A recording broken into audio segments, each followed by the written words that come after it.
Variant action figures. They're made for lots of reasons and they fulfill lots of needs. For companies, one of the main reasons variants are made is to, well, save on tooling costs. To tool a figure, to mold one costs, up to $100,000. If you can pump out that same tool in multiple colors, hey, you can recoup that advanced capital investment. Other times, variants are done in order to keep main characters out there or to refresh main characters, especially when there is a rationale for doing this within the content. And we're going to get back to that. Let's put a pin in that. It's going to become important later. Then, of course, there's the notorious chase variant, something really created for more the collector versus the playing kid, or the kid who's going to play with the product.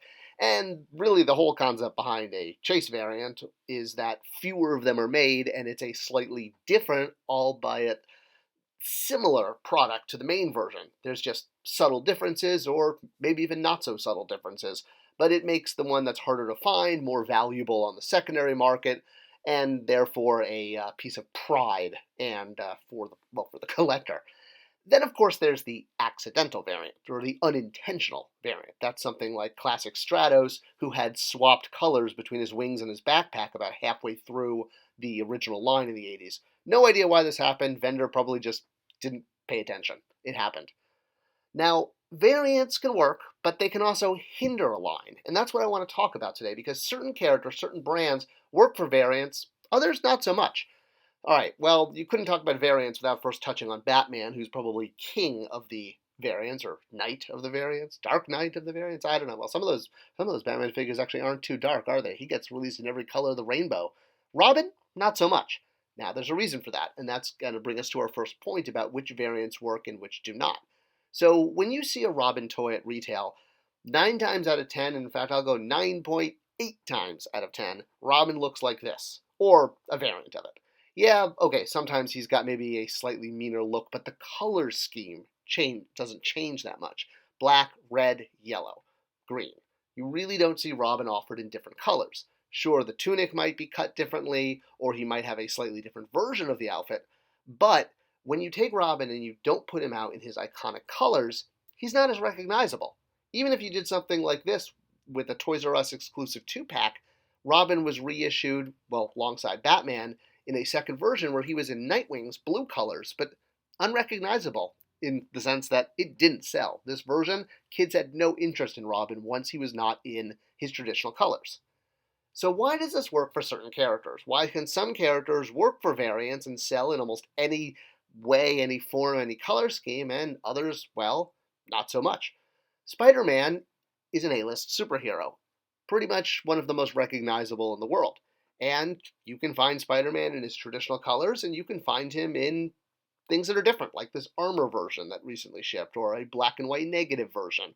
Sometimes the colors are inverted. Sometimes he's in completely different colors than his traditional scheme. So why is Spider-Man able to pull this off, but Robin can't? Well, to quote Batman, because he's Spider-Man. Allow me to explain with Moon Knight. All right, Moon Knight, not an A-list superhero. Yes, he's more recognizable now that he's got a Disney Plus series, but for the world, for the most part, Moon Knight's a secondary character. And that's why you'll notice every single one of his figures is in his core colors, black or white. Think of him as a secondary character in the Spider-Man universe, if you will. Hence, Batman, Robin, I'm using Moon Knight as sort of the comparison. So, okay, maybe I don't know if Moon Knight and Robin have the same amount of popularity, but they work. And it's a perfect example of why you don't see purple and orange and red Moon Knights out there. So let's look at a toy brand. Let's get off superheroes for a moment and talk about Motu. Why are we talking about Motu and He-Man? Well, Google Analytics and YouTube Analytics tell me every time I mention He-Man in a video, the views go up. So let's talk about He-Man. He-Man is also very known for having variants in the vintage line, in the modern lines, and in classics, which was a sort of a nod to the original line. There was a deliberate effort made to recreate all of those variants. But here's the issue. While He-Man works for variants, there's a limit. And that actually was a huge reason for the downfall of the brand. Once Battle Armor He-Man came out, while it was very novel, and this was actually many, many kids' He-Man, like this was their definitive version of He-Man for kids who came into the brand in the second and third year, it started to, dilute the core image of He-Man, the more they changed him from the original look. Same thing happened with Skeletor. Now, why did this happen with them and not, if you will, with Spider-Man and Batman that seem to work with any kind of variant? And it really comes down to the entertainment. So Batman and Spider-Man have used different outfits in the entertainment. He-Man, not so much. He's always pretty much seen in the furry shorts and the chest vest. Batman, on the other hand, is notorious for changing his outfit actually in the content. And it all started with the Rainbow Batman, back in the Golden Age, and that was really what gave permission for so much of this to happen. With He-Man, the rationale for him changing his outfits isn't as clear. Now, the 2001, also called 2000X toy line and series, did try to course correct this, but it was a little bit too late, and it's notorious for sort of being drowned in variants. You can absolutely change He-Man, and you can do variants, but that core look is very important because of the content relationship. Batman, makes sense that he would be in, a white space outfit or a yellow, I don't know what's he doing in yellow, going into the sewers or going skiing or something, torpedo gear. Okay, yeah, sure, why not? The point is, Bruce Wayne has access to money, and money has access to stuff, and stuff is what lets Batman go on different missions that require different environments. So Batman has a rationale within his universe, within his content, for doing variants. He-Man, on the other hand, it wasn't until pretty much this figure that came out in 2001, 2002, well, the original version of this is the classics version, but I'm talking about Snake Armor He-Man.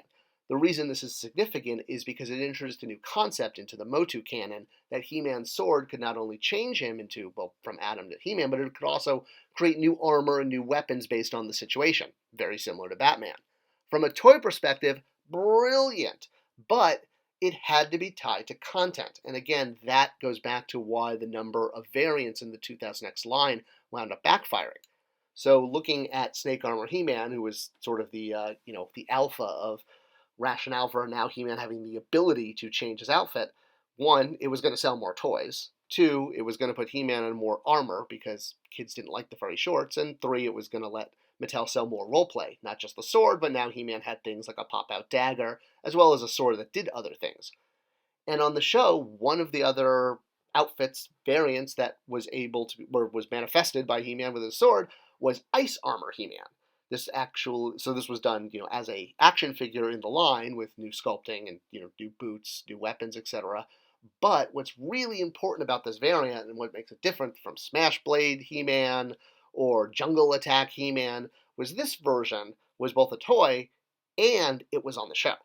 It was in the content. Once you're in the content, the recognition and the appeal to young boys, it was the target audience for action figures, just skyrockets. And so Ice Armor He-Man was great, content to shelf.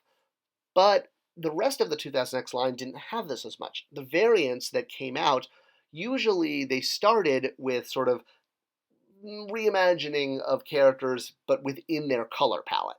So you could still recognize this as a merman. There were just some slight changes to how the greens or the yellows or the gold oranges would work. But as the line progressed and more variants were added, well, the characters became less recognizable, which probably leads you all the way up to Disco Skeletor, a version of Skeletor that just doesn't look like Skeletor at all. In fact, that was pretty much why he was called Disco Skeletor, because the colors were so bizarre, and it made the character unrecognizable. Nowadays, there's novelty to this variant, but yeah, at the time, it was looked at as like, what the what? This doesn't look like Skeletor. And if you look at other secondary characters in the line, Skeletor being A-lister, the same thing happened. So Cyclone, recognizable as a secondary character in his traditional colors, traditional look, the look that is in the content. And that's whether we're talking about the 2000X show or the original Filmation show, he still has his iconic colors. Put him in colors that aren't iconic to the content, and suddenly the variant becomes unrecognizable and unwanted by children, because they can't recognize him. Now, if Cyclone had looked like this on the show, like he changed outfits, that would be different. So Stratos is undergoing this right now with the Origins line, where we see a version that's, while there are references for collectors, it's not recognizable as the main version of Stratos that people know. If you are an A-list hero, you can walk any path. It doesn't matter. But if you are a sidekick, a villain, or a B-C-list character, a secondary character, doing variants is extremely difficult because kids just don't recognize them. They don't have enough screen time, and they're just not popular enough in order to equate a different look. If you're an A-list superhero, awesome. You can have variants from here till the dogs come home. Cows come home? Who comes home? Fish? Fish come home. Mongooses come home. I hope this video was insightful into what characters work for variants and what don't. If you have any questions or want a further discussion on this, let me know in the comments below. Share this video. It helps the channel a ton and is very much appreciated. Thanks for watching, and I'll see you next time.